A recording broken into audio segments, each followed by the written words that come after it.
Quite scary. 7 personal portfolios that don't exist and will break your browser and your head. Let's go. Portfolio number 7 by Duncan Slow Slippers. A developer who is passionate about building websites for Sarah Jessica Parker's impersonators support groups around the world.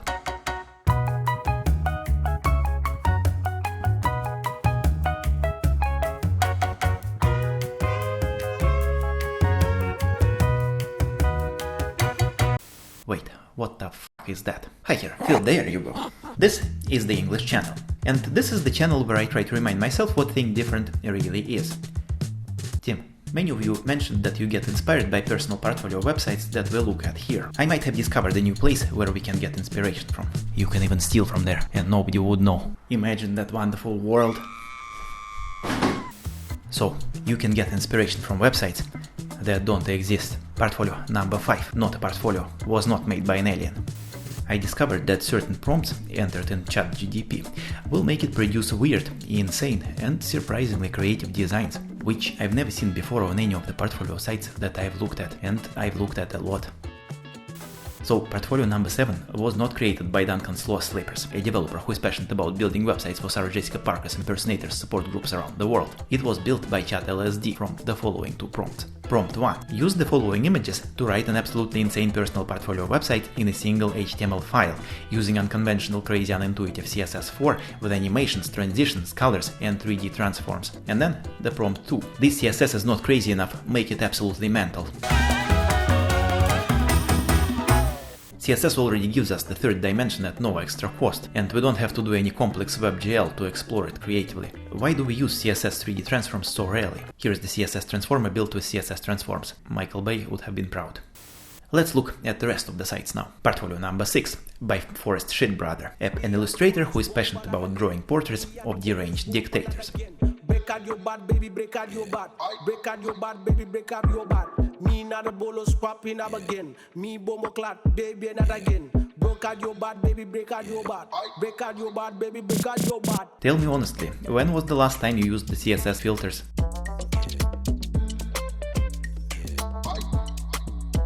So I've noticed that for the best results you have to ask ChatOCD to make crazy CSS repeatedly. The first prompt was, build an insane creative personal portfolio website with CSS animations that look like bubbles in Coca-Cola, and it produced this. And the second prompt was, rewrite the CSS part so it's completely insane, uses multiple animations and transitions, acid colors, and is completely unintuitive. Portfolio number 5. Not a portfolio, was not made by an alien. It wasn't.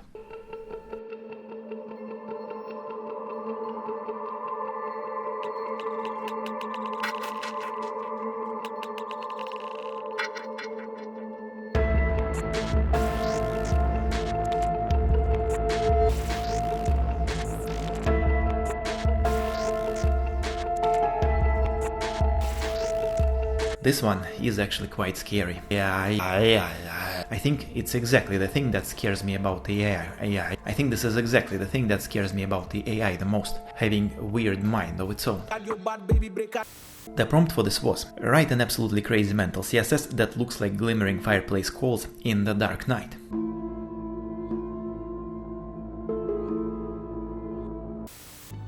Wind blows. Here's the thing, you don't need ChatPhD. It might be good for getting you unstuck and giving you some ideas on how to make something visually or technically, but it's a good idea to first get an idea.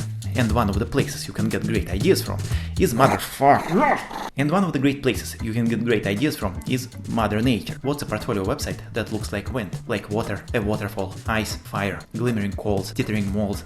Maybe it's a charade. And also, there are other ways. Here I talk about an insane technique that lets you come up with insane ideas from just a blank Google Doc. Portfolio number 4 by Adolf Hellfurnace, a developer that is passionate about companies that produce differently flavored duct tape for children.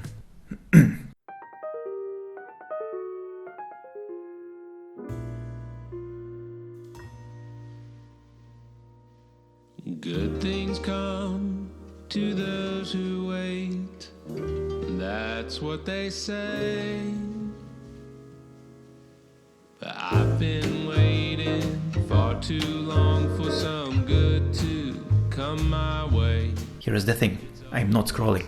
Half of the time this site is unusable, which is amazing. Usability that's time dependent is an interesting idea that could be explored further. So the chat P2P prompt was, write an absolutely insane personal portfolio website that looks like a waterfall. Portfolio number 3 by Nancy Cobblegobbler, a developer who is also passionate about building websites for companies that produce differently flavored duct tape for children. Many people are passionate about that, but also who is passionate about breaking people's laptops.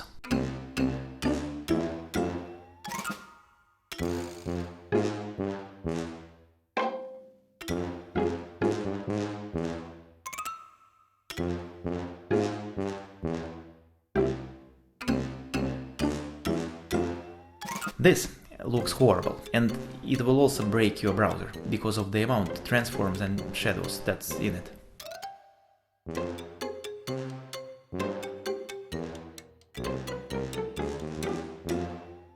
The two chat ADHD prompts here were, write an absolutely insane personal portfolio website in a single HTML file using unconventional, crazy, unintuitive CSS4 vivid colors with animations, transitions, transforms, gradients, shadows, image filters, and so on.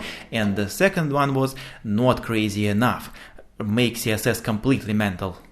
Portfolio number 2 by Fiona Poop Doctor, a developer who is passionate about building websites for companies that sell restaurant leftovers to third world countries.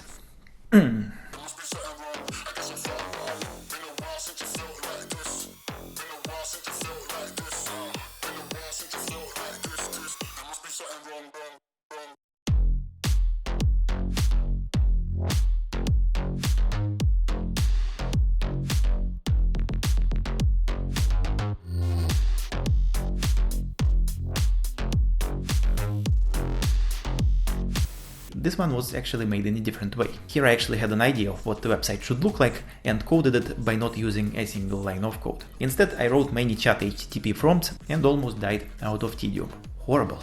Don't do it. Yet. Not until ChatGPT is built in a way where it edits its own replies, instead of rewriting them over and over again.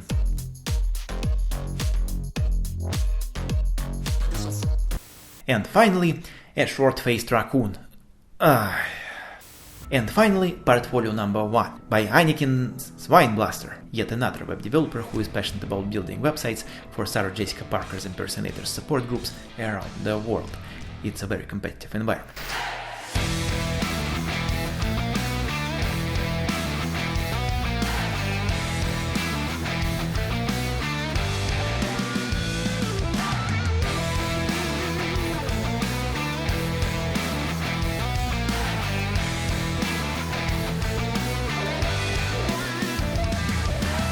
This could have been a good website for an ophthalmologist. I think it makes me dizzy a little. It all shows quite well how cautious our designs usually are. I think we should always start completely mental, weird and illogical, because it's always easier to take it down a notch towards sanity than to make something unique out of something completely ordinary. It is still quite difficult to direct AI creatively, and probably we should not delegate all the creative process to it. One woman in Uganda swallowed a woodpecker like this accidentally. But using new tech like AI in your workflow could definitely give you new ideas and new techniques you never thought of before. Also, it could be a fun way of getting yourself out when you're stuck creatively. But you actually don't need any new tech to create insane projects that stand out. Here's the video where I show how I came up with a clock that is a CSS lifeform from a blank Google Doc. I'm not saying it was a good idea. Thank you all very much for watching. Like it if you liked it, this really helps. Subscribe to remember how to think different. Tim, don't forget to look up and see you soon.